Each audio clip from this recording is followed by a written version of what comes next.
Welcome back. As you can see, I have gotten a lot done over the past couple weeks, I believe it's been, since I posted the first video explaining the layout. As you can see, I have Benchwork up, a track in, and have some trains running. So I think it's best we start in the other room and go over what's new in there. First thing, I added a shelf above, mainly just to hold some lights. I just went with an LED strip just to add a little bit of lighting so operators can see the cars while they're switching the yard here. Nothing crazy, just enough light to help, but I think it came out pretty nice. I basically just took some plastic corner guard for like a wall and just used some double-sided tape and taped it to the side of the wood there and added the LED strip. I decided to change the track work a little bit in here. Originally it was just going to be 3 stub ended tracks with no runaround, but I did find that it is a little easier to have one in here instead of having to run around in the other room and shove all the way through the wall into this room. So it does take up a track, but in reality, I don't need much staging or storage on the layout. There'll be very minimal cars being held in here anyway. So we'll have this back track as a storage track. The middle track will be technically the nightly interchange with Norfolk Southern. And then we have this forward track, which is the runaround. So it should work. I've been doing a little bit of ops now that the layout's kind of up.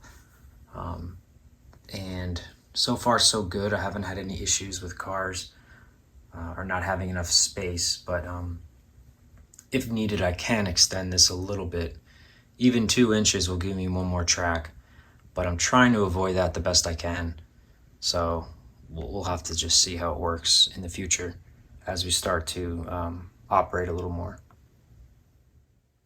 And now for the layout itself, I've got all the benchwork up.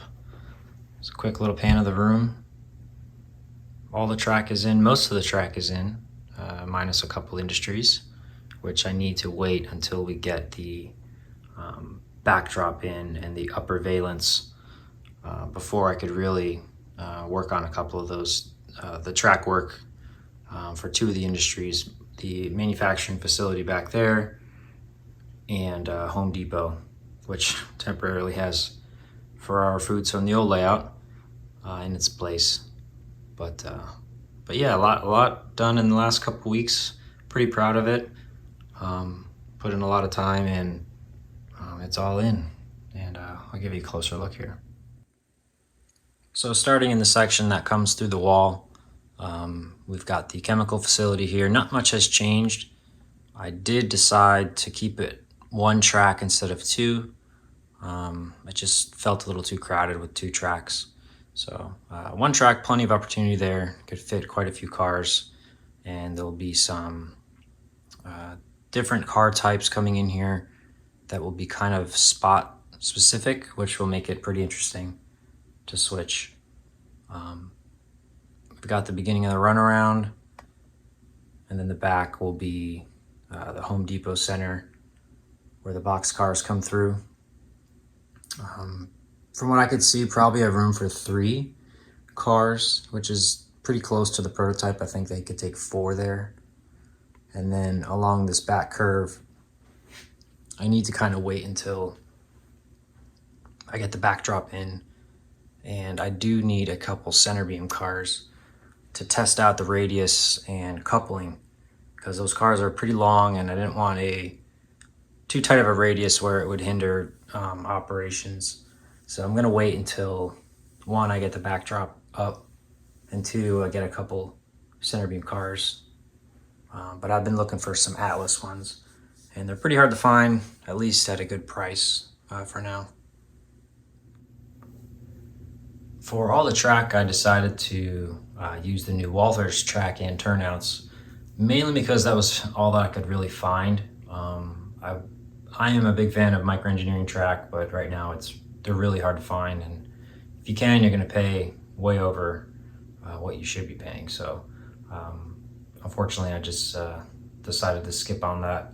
I am pretty happy with these new Walthers turnouts. I did find a couple of the curved turnouts to be, there was some plastic flashing, I guess, from the molds in the frog, and it was kind of causing cars to skip a little bit, but I was able to clean it out with an X-Acto knife, and so far so good.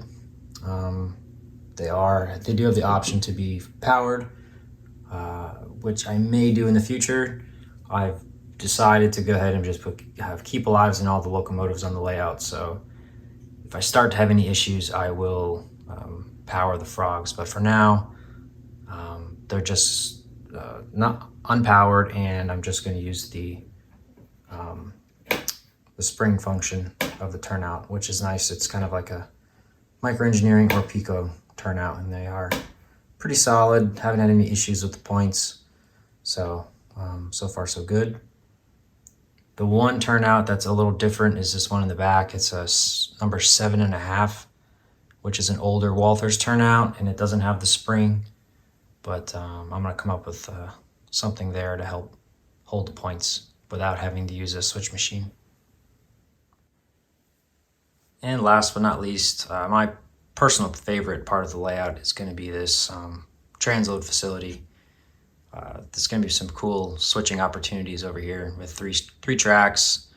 Once I get the pavement in, or the concrete, we'll have some kind of, again, spot specific areas for certain cars. A lot of dry bulk trailers that are going to be in here, probably around 7 or 8 that I'm modeling. So it's going to be pretty busy with trucks and a lot of cars coming in and out. So it will be pretty neat, but got all the tracks in and have been having fun doing some switching over here already. So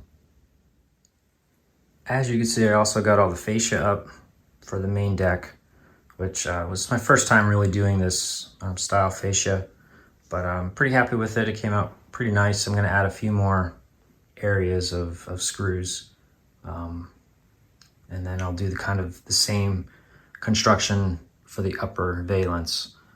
Will be the same.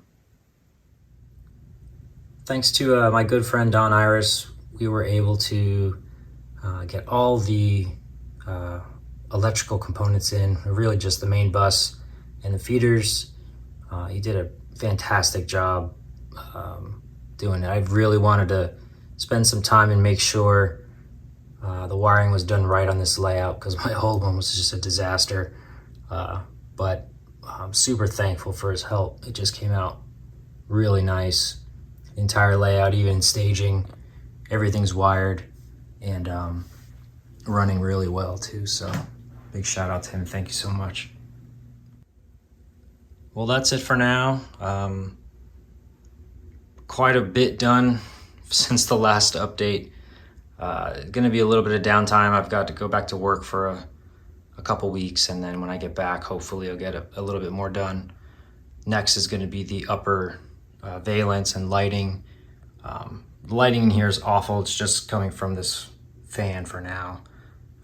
I really want to get the upper valence, backdrop, and lighting done before I even think about doing any scenery or anything like that. But for now, at least the track work is in and is running very well. Thanks again for watching, everyone. I just want to say I really appreciate all the wonderful comments from the last video. It was pretty cool. I know I was away for, out of the hobby and making videos for quite some time, and to be honest, I really wasn't even sure if I was going to come back to video or filming this layout, but I'm glad I did. I really appreciate everybody who's sticking around and is excited to see the layout come together. I know I am. But anyway, we'll see you guys in a couple weeks, and again, thanks for watching.